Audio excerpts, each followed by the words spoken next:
बिस्मिल्लाहिर्रहमानिर्रहीम। टेकम न्यूज़ के प्रोग्राम ख़बर ऐं हक़ीक़त में आऊं आहियां अव्हां जो मेज़बान सैयद ज़मीर आलम। असांजे प्रोग्राम में महिमाननि खे जिन खे दावत ॾिनी आहे साईं साजिद जमाल सूमरो साहब ऐं साईं सूफ़ी मनसब अली शेख साहब। साईं जन पाण शहर जा मशहूरु शख़्सियत आहिनि, सियासी समाजी तौर ते मशहूरु आहिनि। असां मौजूदा सिंध में जेका कोरोना वबा जे करे जेका सूरत हाल पैदा थी आहे इन ते ॻाल्हाईंदासीं। असल में असां इहो ॼाणणु चाहींदासीं त इहा वबा आहे छा ऐं इन में हुकूमत तरफ़ां जेके क़दम खयां विया आहिनि इन में असांजी अवाम केतिरो जवाबु ॾिनो आहे, केतिरो रिस्पॉन्स ॾिनो आहे। प्रोग्राम जी शुरूआत कयूं था साईं साजिद जमाल साहब खां। साईं खां असांजो सुवालु आहे त साईं असांखे तव्हां इहो ॿुधायो त अवाम में असां केतिरी अवेयरनेस पैदा करे चुका आहियूं त असांजी अवाम हिन लॉकडाउन खे, हिन कोरोना खे, हिन सूरत हाल खे कहिड़े तरीक़े सां फेस करे पई। बिस्मिल्लाहिर्रहमानिर्रहीम, महिरबानी तव्हांजी। हीउ जेको वायरस आहे कोरोना वायरस, इहो हिकिड़ी बीमारी आहे कोविड-19 जेको ॾे थो। सॼी दुनिया ख़बर आहे, काफ़ी अरसे खां हिन ते काफ़ी तहक़ीक़ूं बि हलनि थियूं, जारी बि आहिनि। ऐं इहो चाइना खां शुरू थियो। चाइना जे शहर वुहान जेको हुबई जो कैपिटल आहे उतो शुरू थी। हिन वक़्तु तक़रीबन दुनिया जे 190 मुल्कनि ताईं पखिड़ी चुको आहे। ऐं जो वाहिद हल लॉकडाउन ॿुधाइनि था, एहतियात जो ॿुधाइनि था। एहतियात जो वाहिद तरीक़ो लॉकडाउन आहे। ऐं हिन वक़्तु पूरी दुनिया जीअं पाकिस्तान में, सिंध में ऐं जैकाबाद असांजे शहर में बि लॉकडाउन हले थो। इहो हिकिड़ो गवर्नमेंट जो एहतियाती क़दम आहे जेको तमामु सुठो क़दम आहे। इहो खणण सां ई इन वबा जो एहतियात से इन ते कंट्रोल करे सघिजे थो। ऐं इन जा हिकिड़ा जेकी हिन वक़्तु लॉकडाउन जी सिचुएशन आहे असां वटि, उहा प्रॉपर तरीक़े सां न आहे जीअं थियणु घुरिजे। जेतिरो वॾो इशू आहे, जेतिरी वॾी बीमारी आहे ऐं जेतिरो इनको एहतियात करणु घुरिजे, उन तरीक़े ते अञा ही लॉकडाउन असांजो जेको आहे उहो मुकमिल न थी सघियो आहे। इन ते अवाम खे अवेयरनेस जी बि ज़रूरत आहे। अञा ताईं बि अहिड़ा माण्हू आहिनि जंहिंखे प्रॉपर तौर इहा ख़बर न आहे त हीउ वायरस आहे, किथां लॻे थो, कीअं लॻे थो। ऐं जा जेके हिन वक़्तु पूरी दुनिया में हाञा थिया आहिनि, जेके डेथ थियूं आहिनि, उन खां बाख़बर न आहिनि माण्हू। ऐं उन्हनि खे इन शइ जी अञा ज़रूरत पए। सोशल मीडिया ज़रिए पढ़ियल लिखियल माण्हू आहे, उन्हनि खे ख़बर पए थी। पर जेके माण्हू बहिराड़ी में रहनि था, जंहिंखे सोशल मीडिया सां टच न आहिनि, उन्हनि माण्हुनि खे इन शइ जी अञा ख़बर न आहे। उन्हनि खे इहा ख़बर आहे जीअं त बाबा हिकिड़ी वबा आहे, इन खां कोई चए थो गवर्नमेंट पैसनि जे करे थी, कोई चए थो ईअं न, पर हिकिड़ी नेचुरली तौरु हिकिड़ी वॾी वबा आहे जंहिंखे असांखे सभिनि खे हिकिड़े एहतियात सां मुंहुं ॾियणो पवंदो।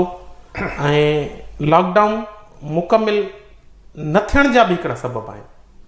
उनजा सबब इहे आहिनि त असां वटि काफ़ी माण्हू आहिनि, असांजो मुल्क जी आबादी काफ़ी आबादी पावर्टी लाइन खां हेठि आहे। उहे डेली कमाईंदड़ माण्हू आहिनि, डेली कमाए डेली खाइण वारा माण्हू आहिनि।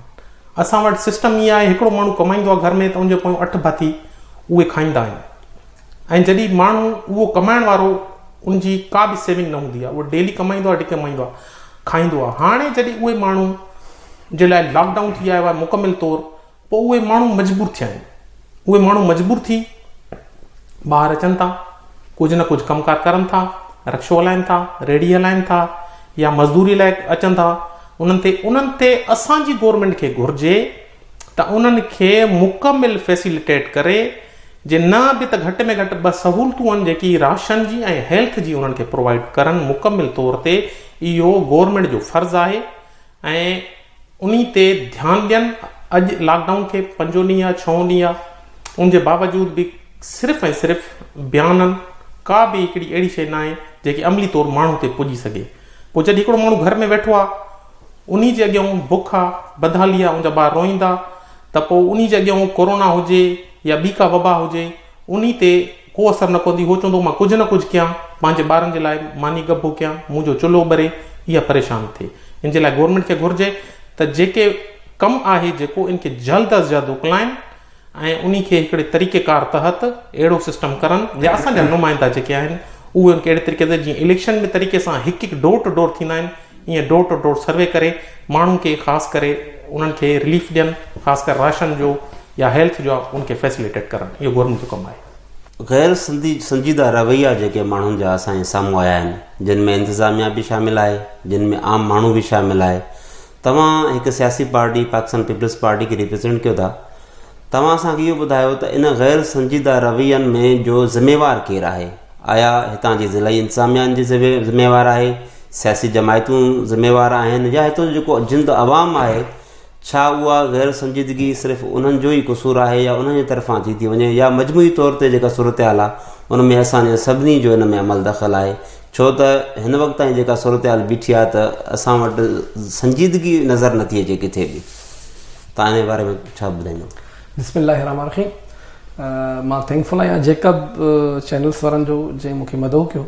सभ खां पहिरियां इहा त गवर्नमेंट जेका त कोरोना सां फाइट करण लाइ 3 फॉर्मेट ते जेका त विढ़ण जो फ़ैसिलो कयो। सभ खां पहिरियां जेको सिंध गवर्नमेंट खे चैलेंज हुयो त जेके ज़ाइरीन आहिनि ताफ़्तान बॉर्डर ते, छा त जेका हिन वक़्तु ताईं अंग घर आहिनि 70% जेको कोरोना जो फैलाव थियो आहे उहो ईरान मां, ऐं 20% जेको आहे अदर कंट्रीज़ मां, बाक़ी लोकल ट्रांसमिशन मां फैलियो आहे। सभ खां पहिरियां इहो त उन्हनि खे असां के क्वारंटाइन कयो वञे, उनजा टेस्ट वता वञनि। मुंहिंजो अल्हम्दुलिल्लाह तक़रीबन कम ज़ाइरीन क्वारंटाइन थी चुका आहिनि।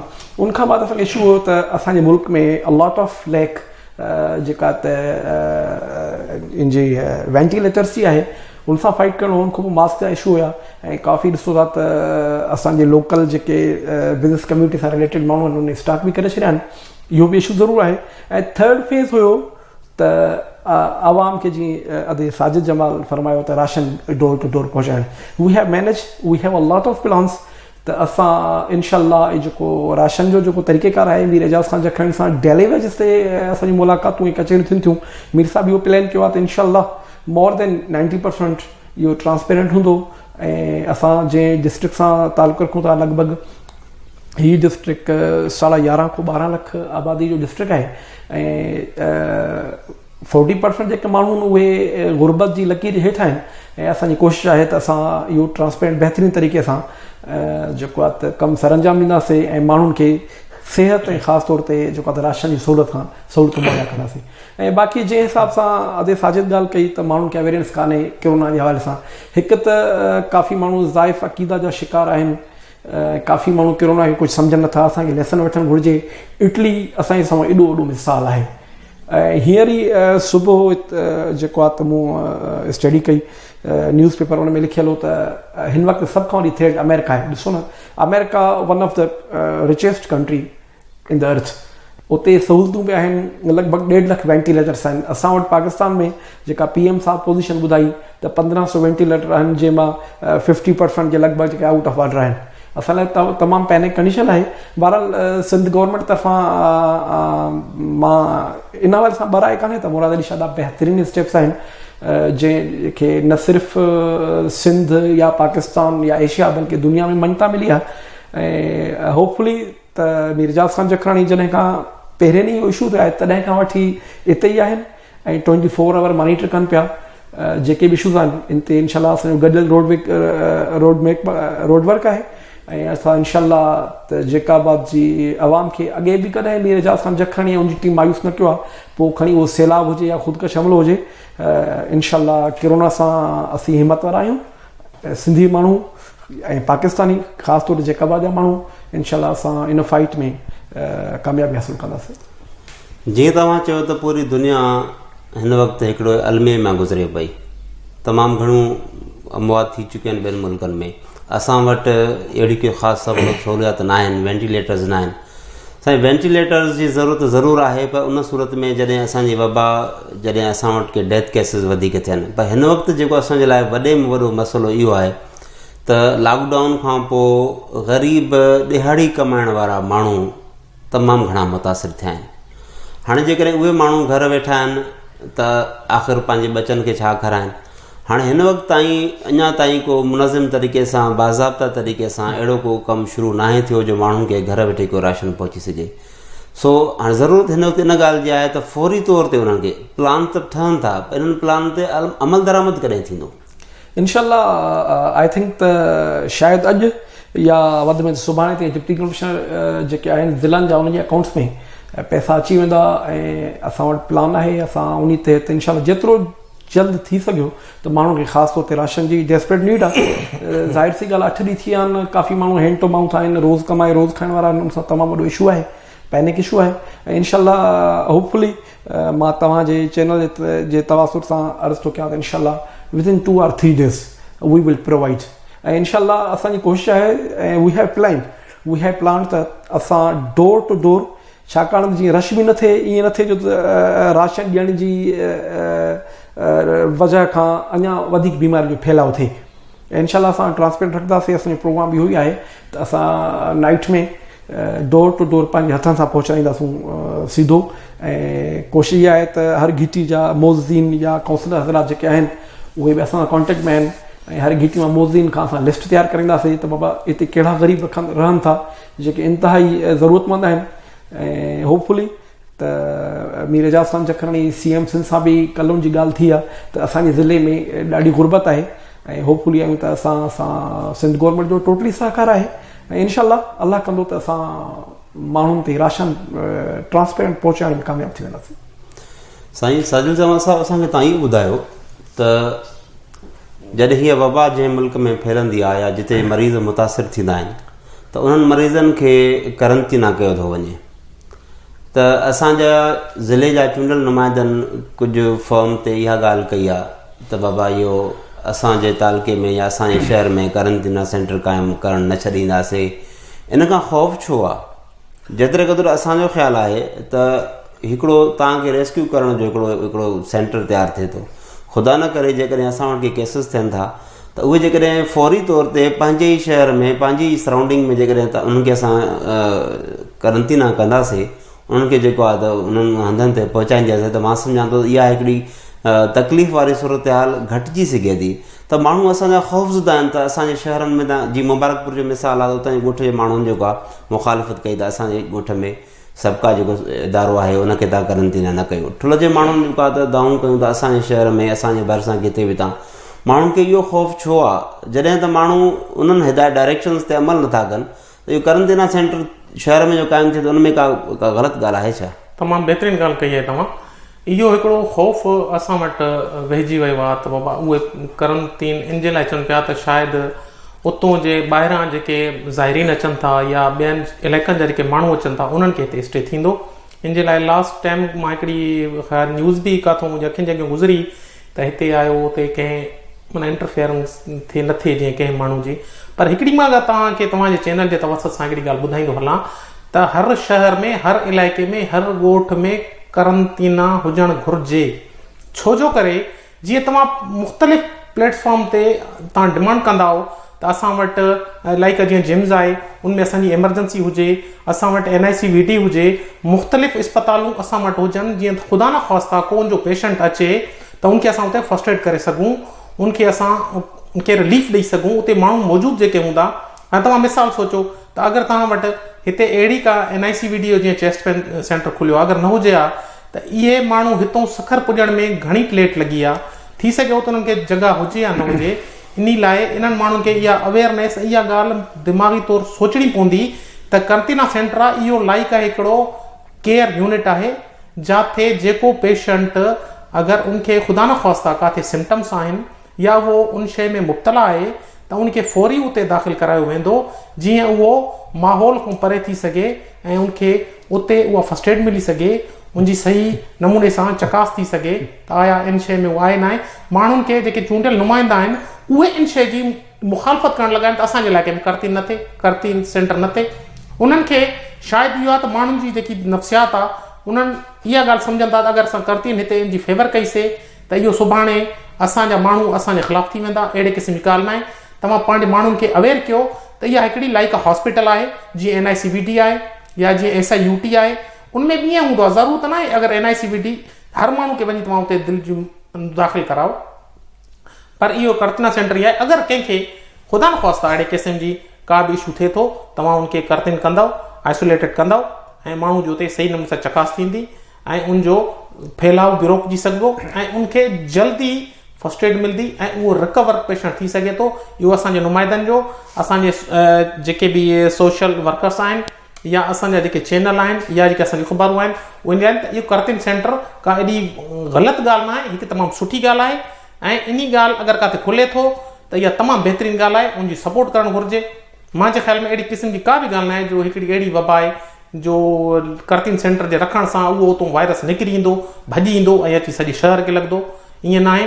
तमामु मुख़्तलिफ़ डॉक्टरनि खां तव्हां ॿुधो आहे, WHO वारनि जी बि जेके आयूं आहिनि उन्हनि में इंस्ट्रक्शन्स उनमें बि लिखियलु आहे त इहो 4 फुट खां परे वायरस नथो वञी सघे, उनजो थोरो वेट आहे ऐं उहो 4 फुट ताईं इन जे लाइ डिस्टेंस, सोशल डिस्टेंस रखण जी ॻाल्हि कई आहे WHO वारनि, त जीअं उहो साम्हूं वारे खे अगरि ख़ुदा न ख़्वास्ता अहिड़ी क़िस्म जी का ॻाल्हि आहे, खंघे थो या उनखे निछ अचे थी त उहो वायरस उतो निकिरी उनजे कपिड़नि खे न लॻे, हथनि खे न लॻे।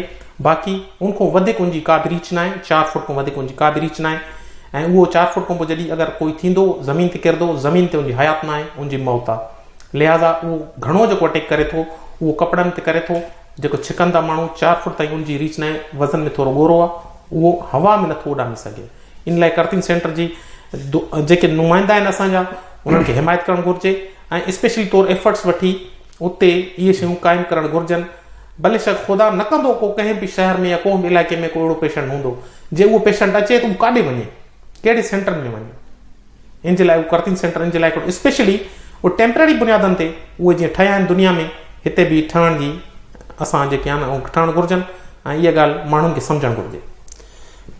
हिते साईं जीअं बीमारी जो नालो ज़हन में अचे थो त अज़ ख़ुदि असांजे ज़हन में उनजे इलाज ऐं उनजी अस्पतालुनि जो ज़िक्र बि ज़रूरु ज़हन में अचे थो ख़्यालु।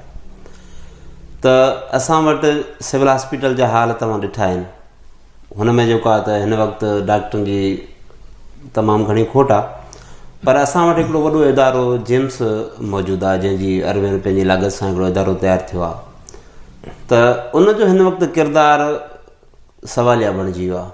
छा हिन वक़्तु छा जिम्स में के आइसोलेशन सेंटर नथा ठही सघनि, या हिन वक़्तु उन ते जेको आहे हेल्थ डिपार्टमेंट जा तव्हांजे MNA MP जी तरफ़ां कहिड़ियूं कोशिशूं वरितल आहिनि, तव्हां छा हिन जे बारे में ॿुधाईंदा? शुक्र अल्हम्दुलिल्लाह, असांजे डिस्ट्रिक्ट जे वारा असांखे हिकिड़ी गुड न्यूज़ आहे त अञा ताईं असांजे डिस्ट्रिक्ट मां कोई बि कोरोना जो पॉज़िटिव पेशेंट रिपोर्ट न थियो आहे। असांजी प्लान आहे, असां मीर एजाज़ खान जखण सां अर्लियर डिस्कशन थी, असांजी प्लानिंग आहे ऐं असांजे ज़हन में आहे त कहिड़ा कहिड़ा जेके एरिया आहिनि उहे असां क्वारंटाइन तरफ़ खणी वेंदासीं ऐं क्वारंटाइन शहर जी बहितरीनु फैसिलिटी आहे। जेकॾहिं ख़ुदा न ख़्वास्ता अलाह न कंदो जो एॾो असांजो प्यारो वतन पाकिस्तान, असांजो प्यारो सूबो सिंध अहिड़े इम्तिहान में ईंदा जेकॾहिं अची विया त असां इनशाला फैसिलिटेट कंदासीं। क्वारंटाइन लाइ जॻहियूं वग़ैरह असांजी सभु शइ माइंड में आहे ऐं टोटल रोड मैप्स हलूं पिया। ऐं ॿी गुड न्यूज़ इहा आहे त गेम्स में कोरोना जी टेस्ट फ्री कई वई आहे ऐं कल्ह मीर एजाज़ सां जखण सां अगेन डिस्कशन थी, मीर साहब खे रिक्वेस्ट कईसीं ऐं मीर साहब CM सां ॻाल्हायो आहे त इनशाला आई थिंक विदिन डिकेड और 15 डेज़ त असां इहा ई फैसिलिटी जिम्स में प्रोवाइड कंदासीं त जीअं जेका बाजा माण्हू कोरोना जी टेस्ट जेका जिम्स मां ई हासिलु करे सघनि इनशाला। गवर्नमेंट इंस्टीट्यूट में त इहा सहूलियत मौजूदु आहे, तव्हांजो चवणु आहे त असां इनशाला Jacobabad institute of medical science में बि इहा सहूलियत मुहैया कराईंदासीं। अच्छा, असांजे भरिसां ई जेको आहे त असांजे शहबाज़ एयरबेस आहे, उन में बि हिकिड़ी वॾी अस्पताल आहे, त छा उते अहिड़ी क़िस्म जी सहूलियतूं मौजूदु आहिनि या इन जो को इंतज़ाम कयो वियो आहे या तव्हांजे तरफ़ां उन्हनि सां कहिड़ी क़िस्म जी कम्युनिकेशन थी आहे? मूंखे शहबाज़ हॉस्पिटल जे हवाले सां का नॉलेज कोन्हे, मे बी त उते फैसिलिटी आहे या न आहे। बाक़ी लोकल माण्हुनि खे सुपरविजन इनशाला जिम्स ई कंदी ऐं मां सम्झां थो त 15 खां 20 ॾींहंनि में इनशाला असांजी पूरी कोशिशि आहे। छाकाणि त ॾिसो था त न सिर्फ़ु सिंध बल्कि पूरे मुल्क में जेको आहे किट्स जी अवेलेबिलिटी जो वॾो इशू आहे। इनशाला 2-3 ॾींहंनि जी तकलीफ़ आहे।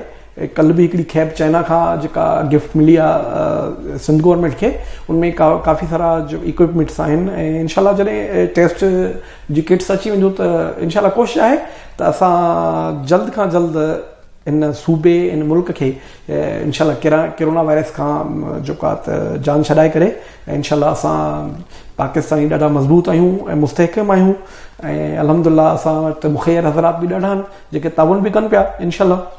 त असां जेको आहे त इहा जंग खटे वठंदासीं इनशाला। वॾी महिरबानी सूफ़ी मनसूर अली शेख साहब। कंक्लूजन ते असांजे हिन मौज़ूअ ते जेको डिस्कस कयोसीं इन जो कंक्लूजन असां इहो अची बीहारियो आहे त जीअं अॼुकल्ह चयो थो वञे त करोना उन वक़्त ताईं तव्हां वटि नथो अची सघे जेतिरे ताईं तव्हां घरों निकिरी करे उनखे पाण न पंहिंजे घर वठी अचो। सो पंहिंजी फैमिली जो, पंहिंजे पाड़े वारनि जो वधि में वधि ख़्यालु रखो। हुकूमत तरफ़ां जेके एहतियात ॿुधायल आहिनि उन्हनि एहतियातनि ते पूरी तरह अमल कयो।